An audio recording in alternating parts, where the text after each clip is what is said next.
TNA Slammiversary 2025 has just wrapped up, and man, the discourse surrounding this event is beyond extraordinary. Everybody is talking about TNA, whether it's with a sense of ebullience, understanding, or pure frustration. Twitter is a legit war zone. We witness history as JCJ defied expectations, becoming the first ever double champion between WWE and TNA. The Hardy Boys proved they still have it, reclaiming the tag titles in a chaotic yet fun ladder match. Leon Slater finally did it. He has become the youngest ever X Division champion in history, a moment amplified by the phenomenal return of TNA's greatest, AJ Styles. And lastly, a triple threat match for the world title where TNA has me questioning what the fuck are they doing. Slammiversary possessed it all, from highs and lows to moments that could genuinely change professional wrestling history. So with all that out the way, it's your boy Lancy. Let's talk about it. Coming into this pay-per-view, my anticipation was extraordinary, and one of those reasons for that was Moose versus Leon Slater for the X Division Championship. Would Moose continue his dominant run, inching closer to becoming the longest reigning X Division champion in history, or will Leon Slater finally right the wrongs of his past and solidify himself as the youngest in charge? And I'm thrilled to say he did exactly that, defeating Moose in a phenomenal match of the night, hitting a breathtaking Swanton bomb followed by his trademark Swanton 450 for the 1, 2, 3. What a moment, what a match. It was an absolute show stealer and a perfect way to kick off a new era of the X Division. I've been on the Leon Slater train for over a year now, consistently talking about his endless potential to become the undisputed face of the X Division, restore it back to its glorious heights, making it the standout of TNA once again. And for me and so many fans out there who never got to experience the fervor of Unbreakable 2005, those classic Ultimate X matches, or even when TNA was truly defined by the X Division, Leon is here to bring all that back and more, ushering in a new generation of X Division excellence. After the bell rang, we would see the return of AJ Styles as he would put over Leon Slater, and I know a lot of people were a bit underwhelmed with AJ's return, as that was a main selling point of the show, but for me, this was executed perfectly. Slammiversary 2025 had the most amount of eyeballs on the product in years, highest attendance, millions of views on social media. You just crowned Leon as the youngest champion ever. Moose put him over. Then for the cherry on top, TNA's GOAT / WWE Hall of Famer gave him the co-sign on a massive platform. It wasn't about the match, it was about the moment and the passing of the torch. Leon has been my favorite wrestler in all of TNA for a while now, and for those who just discovered him because of Slammiversary, welcome to the party. You're looking at TNA's future face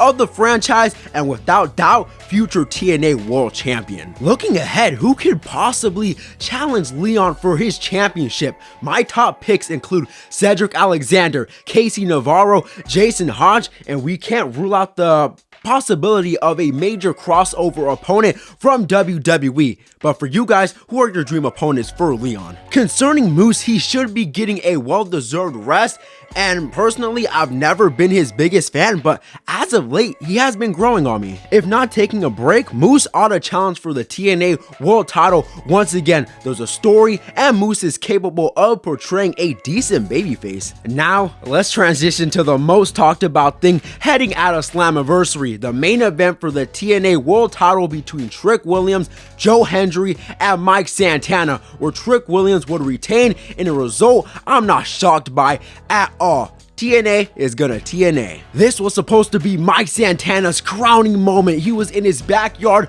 of New York, 7,000 strong in attendance, going crazy, all there for one common reason: to see Mike Santana finish his story. After rejoining the company last year, he beat Josh Alexander to become the new standard of TNA. He overcame his greatest foe, the one addiction he couldn't triumph over, Mustafa Ali, in his pursuit of becoming TNA's new flag bearer. Through all his trials and tribulations, one thing always eluded him: becoming world champion. But on Sunday night, all would be good.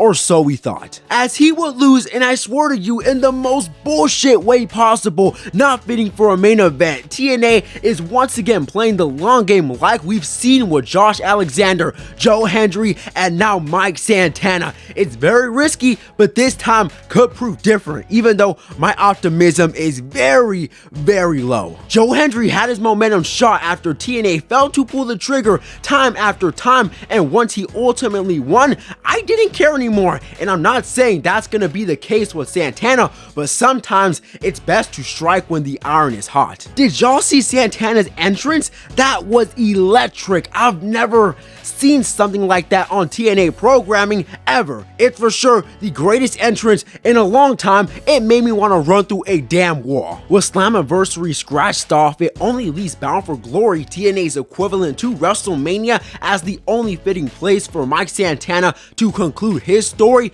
but most importantly, keep the promise to his daughter that he will become world champion. As a TNA fan, I'm not mad Trick or JC won. I understand what is going on. TNA is harder than ever, and Carlos Silva, the president, wants a paid US rights deal, which they haven't had in years, but now they have a chance, mostly because of the WWE/NXT partnership. But let's be real, is this partnership truly bringing in more viewers week to week? Hardly anybody talked about TNA when WWE sent over world champion Obafemi. Nobody covered it when Ethan Page came over, and nobody talked about TNA when they had their best story of 2025, one of their best stories in a long time, when it was Mike Santana versus Mustafa Ali. I only see the same people covering it, and it seems like that still hasn't changed. Plus, a good amount of people who check out WWE don't check anything else out, and I know this because I ask people and they have no idea what's going on, even though they are aware of the partnership. Are casual fans really gonna check out TNA because of Trick Williams or JC Jane? Hell no, they're not. I'm very curious as to what story TNA is going to tell with Mike Santana over these coming months, as this is make or break for the company. I know this has been thrown out there, but could we start seeing an invasion angle where TNA talent start invading NXT? Cause damn, y'all just got 2 of your world titles snatched by NXT, so now it's time for retribution. All hell must break loose. TNA must take the fight to NXT, and who better to lead the charge than the heart and soul of TNA itself, Mike Santana. There's already been worlds collide with NXT and AAA, so maybe down the line we could see the same with TNA. I have a question for hardcore TNA fans out there. How are you guys feeling about the direction of the product at the moment, with both world titles being held by individuals not signed to the company? Are y'all gonna start checking out NXT weekly? Personally, if you're frustrated with the direction and don't care for NXT, I completely understand why. NXT is just too Disney Channel, and I'll leave it at that. Also, if you're a new TNA fan coming from WWE, you're gonna quickly see why diehard fans or just anybody in the know of TNA are not too happy with the direction of the product. Who the hell in their right mind wants to see the Hardys versus Dudleys one more time on TNA's equivalent to WrestleMania? Matt Hardy is 50 years old, Jeff Hardy is 47, Bully Ray is 54, Devon Dudley is 52. That's a combined age of 203 years old. This should be illegal. By the way, I thought Devon Dudley couldn't move anymore, and now he's gonna be back wrestling?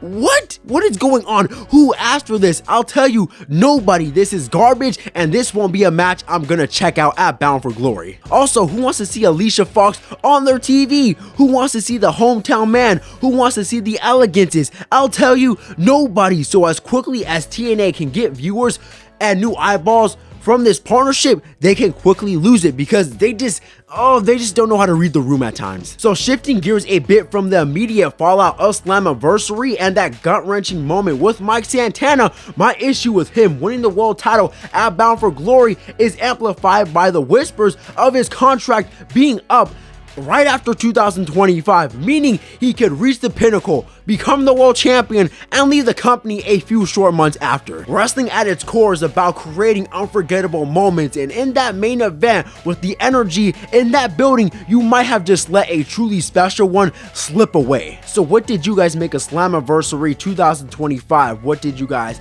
enjoy about it? What were the negatives? Feel free to comment that all down below. And yes, I know I didn't get to everything on the show, but besides Cedric Alexander and Mustafa Ali and Leon and Moose, those were like the only true standout things about the show. Everything else was nothing too noteworthy. So with all out the way, it's been your boy Launcey. Comment down your thoughts below. Peace out.